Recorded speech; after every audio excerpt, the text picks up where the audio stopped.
Just make sure. Amazing. Thanks, Freya. So, as I said, welcome to today's Climate Cafe about the H&F Green Investment Round 3.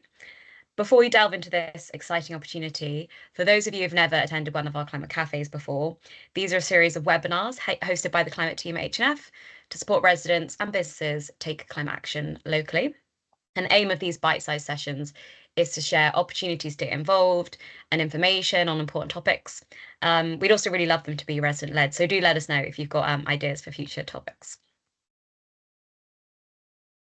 So here's today's agenda. Firstly, we'll hear from Councillor Cllr Harcourt, who's H&F's Cabinet Member for Climate Change and Ecology, and he'll set the scene for the green investment. Then we'll hear from Cllr Ree about how this scheme aligns with another core council priority of being ruthlessly financially efficient with taxpayer money. And then Karl Harder, who is co-founder and director at Abundace Investment, that's the platform managing this scheme on behalf of the council, will tell you more about their role with the council and the investment product itself. And then finally, Phoebe Shaw Stewart, who is ecology and adaptation lead in the climate team at H&F, will share some highlights from the projects the previous schemes rounds have funded, and also what's to come with this round. And then finally, there'll be a chance for Q&A at the end. So thank you, Councillor Harcourt, first speaker. Good afternoon. Is it afternoon? Yes, it is afternoon yet. Good afternoon, everybody. I'm Councillor Cllr Harcourt, Cabinet Member for Climate Change and Ecology. I'd like to welcome you all to today's Climate Cafe. I'm sure many of you will already know that Hammersmith and Fulham declared a climate and ecological emergency back in July 2019. And since then, we've developed an ambitious strategy to achieve net carbon zero by 2030. I know I've said it before, I've said it on a number of occasions, but it bears repeating, I think, that climate change is probably the most important issue affecting not just this country, but worldwide, as we see increasing numbers of extreme weather events across the globe. I think we probably, all of us saw the terrible pictures of the wildfires that engulfed parts of California in January. Thousands of properties were destroyed, and sadly, some 30 or so people were left for dead. Climate change doesn't just affect poorer areas of the world, as many people think. It also affects the world's rich and famous. As I've just said, it's not just about other countries that are affected by climate change. We had wildfires damaging over 17 properties in Wellington and East London just a couple of years ago in 2022.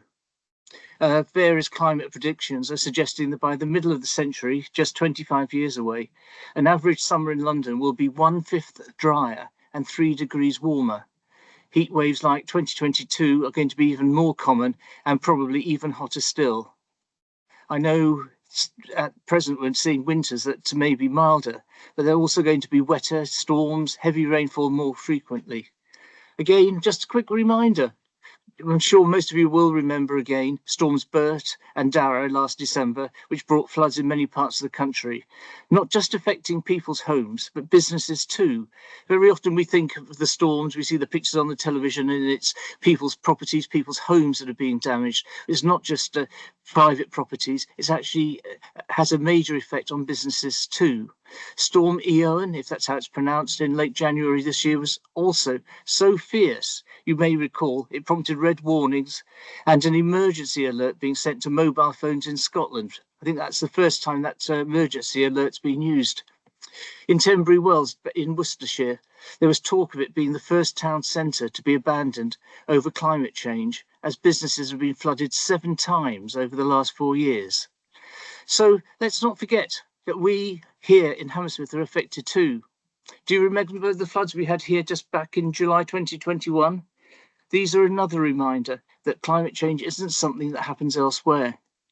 So taking climate action brings a range of mental, physical benefits to residents: cleaner air, better environment, just a couple of examples. For businesses, when they go green, there's a host of other associated benefits, things like reduced costs through more efficient management of resources, to managing business risk due to climate change related disruptions. Our green investment, that's what we're here to talk about today, is just one way that we're working with our residents and local businesses to drive forward our climate ambitions and support you in the pursuit of yours. We know we're stronger together when we're working together in partnership and in collaboration with residents and borough businesses. So, enough for me. I'm passing over to Cllr Ree, who's going to tell you more about the Green Initiative. Cllr Ree. Thank you very much, Wesley. As Councillor Harcourt says, climate change is the biggest issue facing not just us as a borough, but our country and our planet. And so it's absolutely right that as a council, we're doing our utmost to try and mitigate its impact. And that's why I'm really glad that so many of you have decided to give up your Thursday lunchtime to come and hear about some of the work that we're doing. So I wanted to talk specifically about the Hammersmith and Fulham Green Investment that we launched at the start of this month. So anyone who's read a newspaper will know that councils at the moment aren't awash with cash, and so we're having to find new and innovative ways to try and fund our work around climate change. And this is an important part of that, the Hammersmith and Fulham Green Investment. So a lot of people ask, what is it? And the truth is, it's actually very similar to the sort of fixed term, fixed rate savings products that you can buy from any high street bank.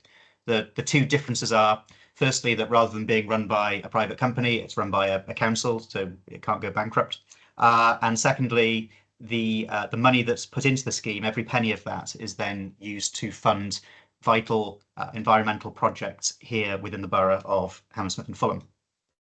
The reason we're so keen on this scheme is that it's one of these very rare win-win-wins that you don't get very often. So firstly, it's a win for investors, those who choose to put money into the scheme. So for as little as £5, you can get a long-term, low-risk investment that delivers a good return with regular repayments. So just to put that in context, the way that the scheme works is it's a fixed period of 5 years for the investment. Every 6 months, you'll get some of the interest back from that. So those of us who invested in the first or second tranches of the scheme are already getting payments back from those. The current UK inflation rate is around 3%, and the current H&F Green Investment has an interest rate of 4.2%. So it's a good way to lock in long-term higher rates of returns. Secondly, it's a win for the council. So I don't want to go into too much detail about where councils go about borrowing money from, but by law, we're very restricted in terms of where we can borrow money from, which often means that the rates that we can borrow at are quite high. So despite the good return on the H&F Green Investment, it's more competitive for us to borrow money this way than it is to go to other bodies like, for instance, the Public Works Loan Board. So this is a scheme that saves the council money when it comes to carrying out these important climate projects. And then thirdly, and most importantly, it's a win for our local environment here in Hammersmith and Fulham. As I said before, every penny that's raised through the scheme goes into funding climate projects within the borough. Those may be things like energy efficiency projects. It may be measures to promote active transport, for instance, bike hangers or improving cycle routes, or it may be flood mitigation schemes, things like the sustainable urban drainage schemes that you see popping up around the borough.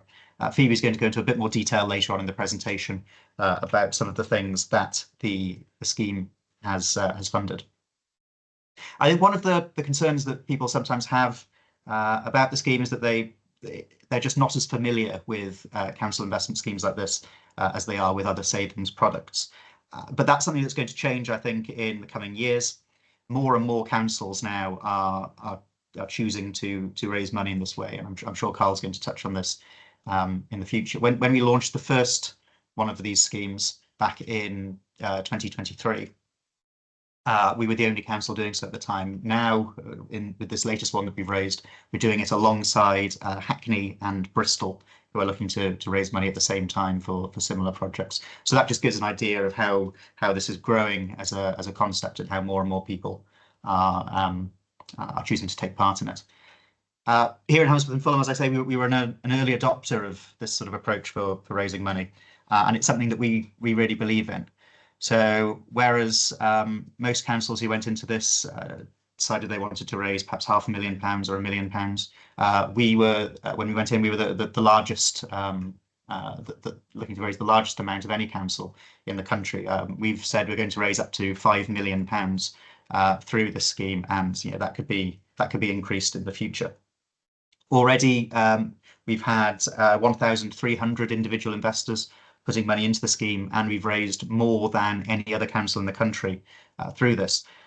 Raising so far, the previous two tranches, we raised £1 million or £1.75 million. And with the current scheme that we launched at the start of the month, we raised over £100,000 within the first week. So this is something that we're committed to. It's something that really seems to be taking off, and it's something that we think could transform this borough and safeguard us from the effects of climate change for many years to come. So I should just say before I hand over, this scheme opened at the start of the month. It has a rate of 4.2% return. You can invest for as little as £5, and it closes on either the 31st of May or when we hit £500,000, whichever one of those comes sooner. As I say, we've had a very good take up so far, so it could well be that we finish before the 31st of May. So if you're looking to invest, I'd recommend doing so before it's too late.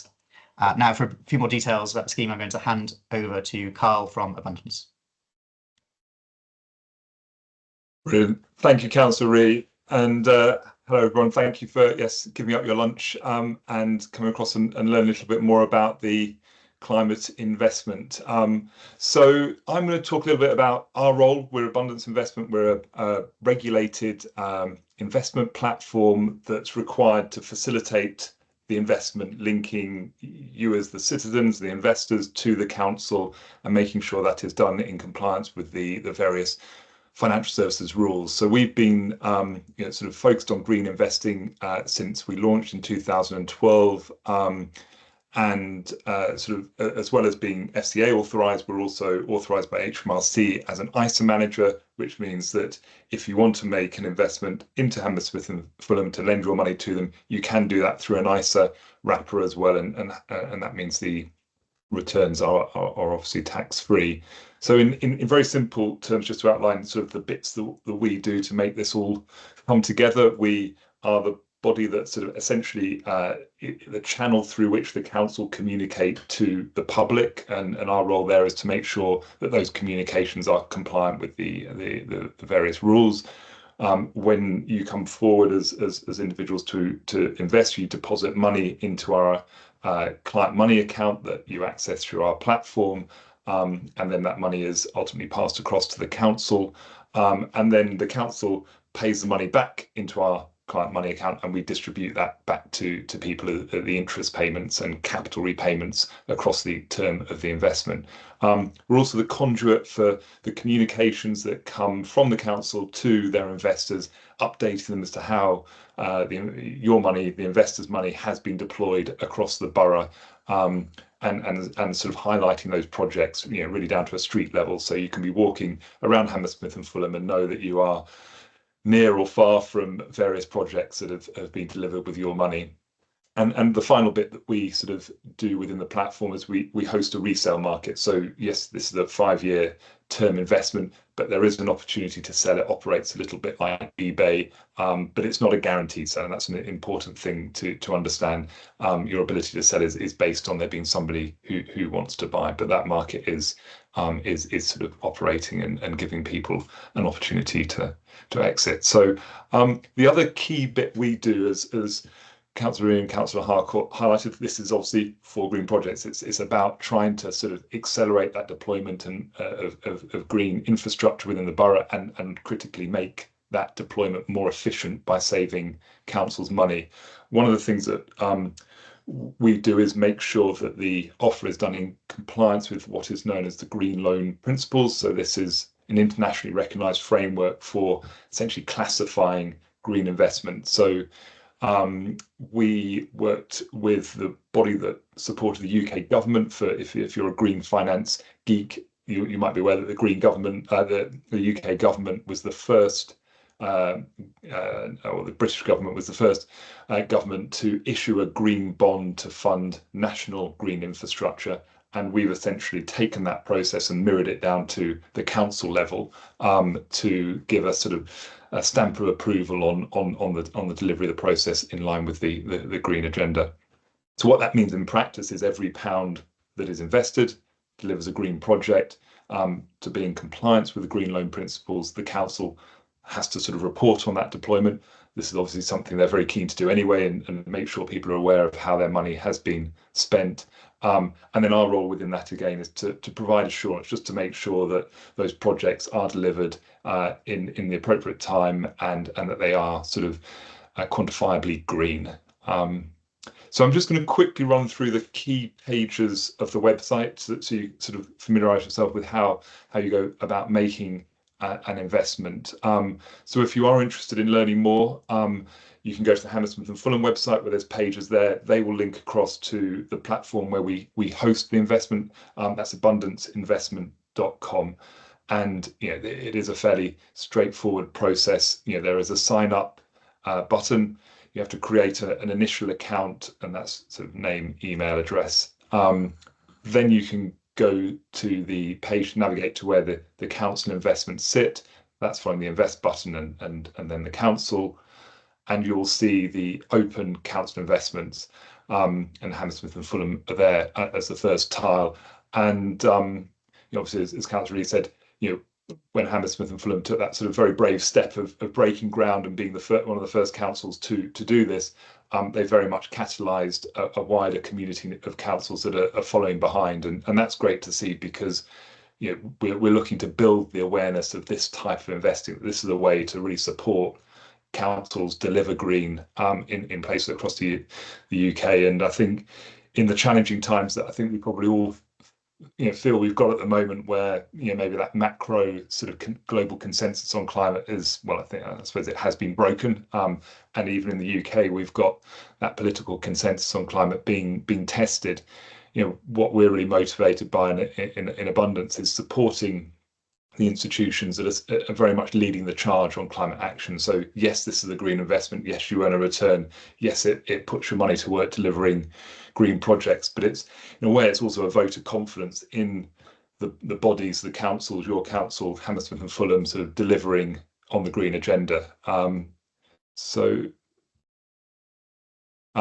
Once you've sort of got to the Hammersmith and Fulham page, then you go through the sort of more detailed sign-up process. So a couple of bits just to draw out here. What you have to do before you can invest is pass what's called an appropriateness test. This is required through the regulation. It's a relatively straightforward process, but it just tests your understanding of some of the specifics about this investment and the way that it's delivered.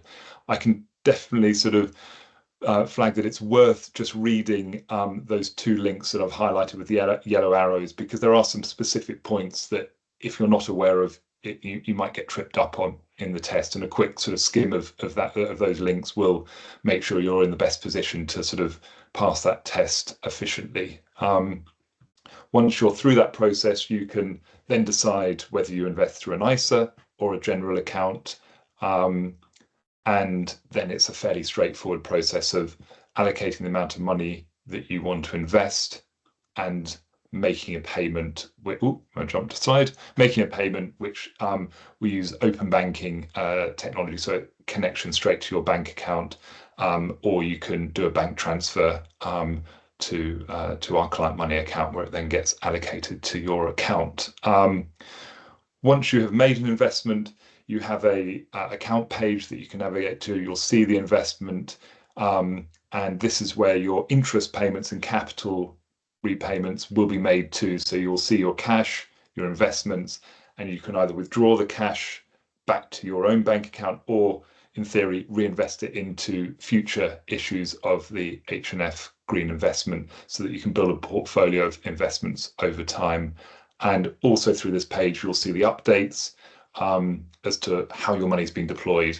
And once a loan has been fully deployed, you'll be able to look here and see exactly where what projects were funded and where they are in the borough. And I think there's stamps now being put on some of those projects, so it makes it very visible as to what your money has done within the community. So I think that's it from my side. I will pass across to Phoebe. Thank you. Hello, yes, thank you very much for that. So I'm here just to talk a little bit about where the money has been and will be spent in the borough. So hopefully some of you might know a little bit about what's been going on, but also hopefully you'll sort of see things that are coming through in the next year or two as well. So something that we're working on quite a lot this year is looking at meadow management. So we're trying to really create some great exemplar meadows throughout the borough. This is really good for biodiversity, but it's also incredibly important for things such as soil health.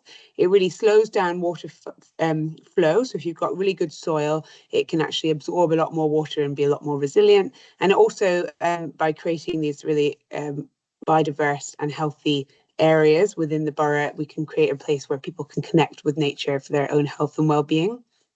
We have a new community garden at Frank Banfield Park, and the Green Investment Fund has supported HCGA in that community garden to actually develop that and to work with the community there to learn about planting and to hopefully make it a sustainable community garden going forward.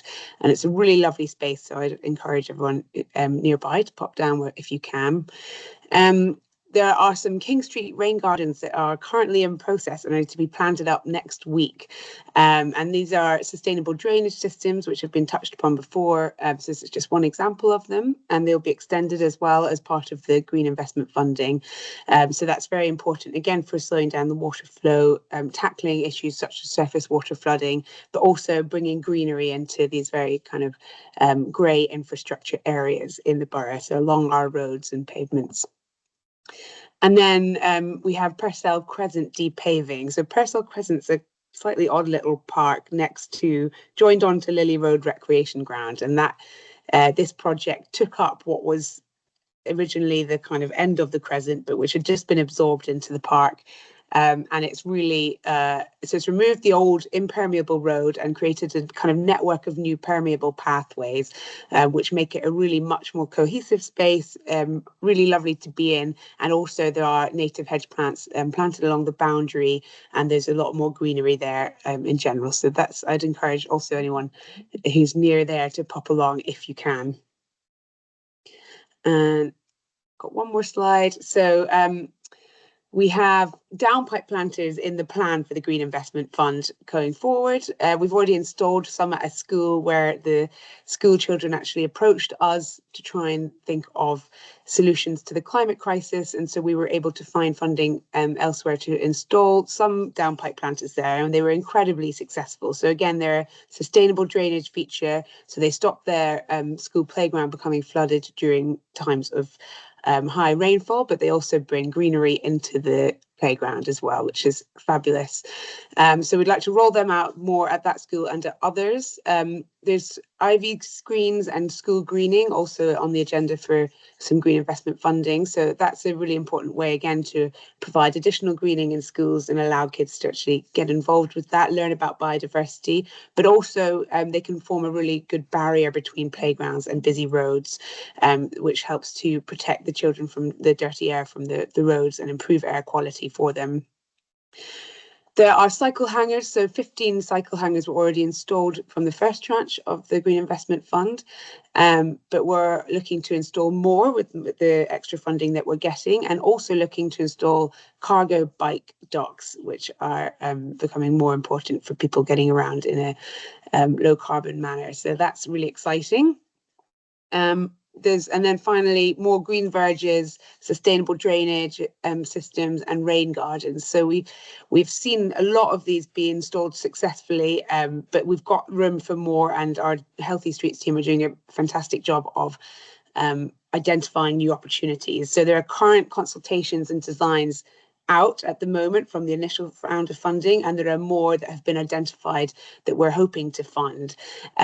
Quite a few of these are happening next to schools as well, which has the added benefit of traffic calming measures in some cases, so to help them to come out of the school more safely. And they're also working with the school children on co-design where possible, which is bringing in a whole new aspect as well. And so I'll leave that there for now. I can go into more detail if people want to talk about it after, but that's just a quick overview of our projects. So I'll hand over to Hope for the Q&A. Thank you so much, Phoebe. And as you've probably seen from those photos, there's lots of kind of residents taking part in the building and maintenance of these sites. We've got loads of opportunities for people to do that.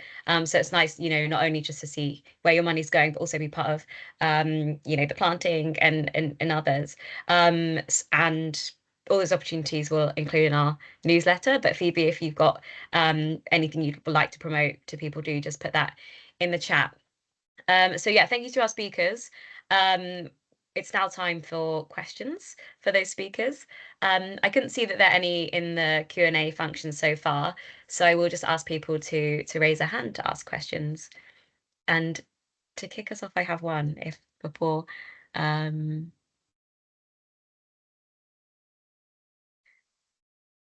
will start with one while people are thinking. So Karl, as you mentioned, Abundace are involved in making sure our communications are checked and regulated and signed off by you. But obviously, probably lots of people on the call want to share this opportunity with their neighbours and on their social media channels. What is the process for residents? Do they need to have certain risk warnings? Yeah. No, that's a really good question.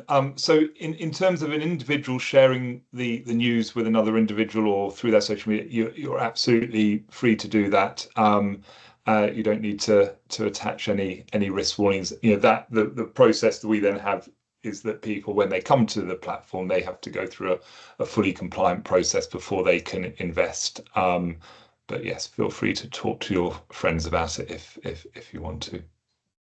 Great, thank you, Karl. And I can see we have had a question in the chat from Nicola. Hey, Nicola, good to see you. So she'd like to know more about the differences between the general portfolio and using the ISA investments to invest. And Karl, I'll ask you that question. Yeah, that's another good question. I realise I probably threw out the term general there without any explanation. So general just means you're investing through an account where there is no, it's a non-ISA account. So if you think about bank savings accounts, you'll have your normal bank savings account, which is not within an ISA, and then you might have your ISA savings account. So it's an account where, from a tax perspective, you will be taxed on the income. Hopefully that answers that question, but I can provide a bit more detail if required. Karl, any other questions about the investment itself? It's very new for most of us, or about the projects. Can I just go a bit further on that, Hope, about the ISA? So if the interest rates is exactly the same and the returns are exactly the same in the general portfolio and the ISA, it's just a question of being taxed.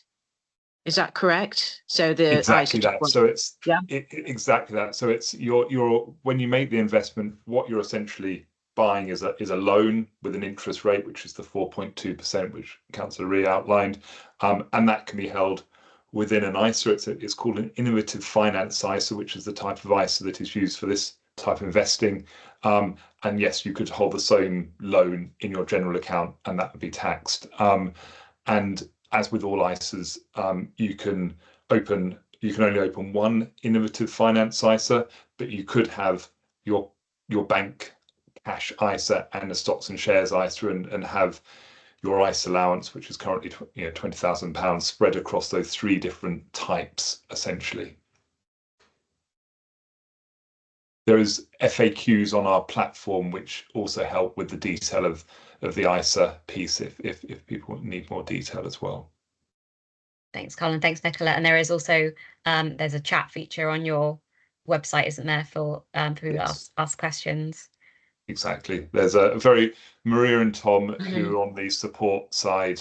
You can get them through the chat. You can also get them through support@abundanceinvestment.com or telephone through, and they can help with all the sort of details in terms of sort of questions around how the platform works and ISA and various other elements of the overall product.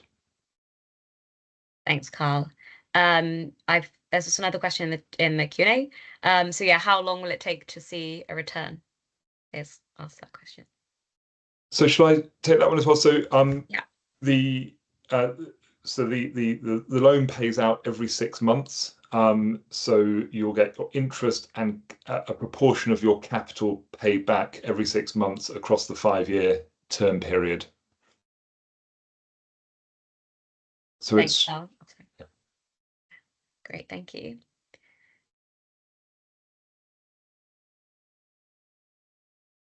So any other questions? I can see there is maybe some business representatives on the call as well, and this is very new, perhaps for businesses to take part in. I wondered whether, Karl, you'd like to share anything about other businesses who have invested and how they've done it. And we'd really love for that to happen in H&F and really sort of get the ball rolling with businesses making this kind of investment. Would you like to share about previous businesses that have done that, in other schemes? Yeah, so I think it's something we're starting to see happen more often, is that businesses that obviously operate in a borough, in a place, they're employing people in that place. They are as aligned as residents with wanting that place to be sustainable and a good place to work and live. So we're seeing, actually in Camden in particular, they were pretty much a sort of standout sort of example with 3 quite large businesses making an investment into Camden's sort of investment offer, and that was money that was used essentially as a combination of money, some of it from their treasury function, so they had money that they weren't obviously planning to use at that point, but they needed to find a safe home for it, and the Camden investment ticked that box, as well as meaning that they could sort of feel that money was also helping the place in which they operated. And then there's been other businesses that have invested as part of their corporate social responsibility aspect, as a way of just showing support to the council and the green agenda, but obviously valuing the return. Some businesses, it has to be said, have also donated their interest back to the council as a way of really sort of supporting the council and the place. So there are different ways that the model's been used by different businesses. Great, thank you, Karl. Any other questions from anyone?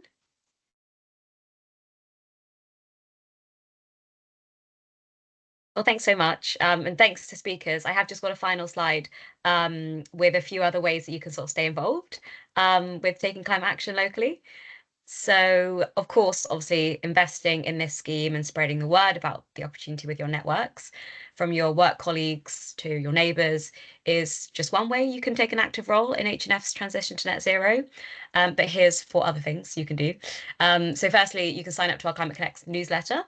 You can obviously follow that link and sign up. The next one goes out next week, and it's jam-packed full of opportunities to take part in climate and nature action with the council and also members of the community. Then if you're a business of any size and sector, based in or operating in the borough, you can join our incredible community of practice, and that's organisations taking climate action together, everything from Lyric Theatre I've seen here, BBC Studio Works, Viola, down to kind of smaller businesses. You can just fill in the online form through that link, or just contact me for an intro call. I'll make sure that's in the follow-up email. And then if you're an individual or a business or a community group with a eco initiative in your community, you can apply for up to £500 worth of funding support. But that also comes with advice and promotion from the council, and really connecting you up to a network of others who are doing the same thing. many of those have now gone on to our Climate Champions programme, which I can see some of you here today, including Nicola. So thanks for your question.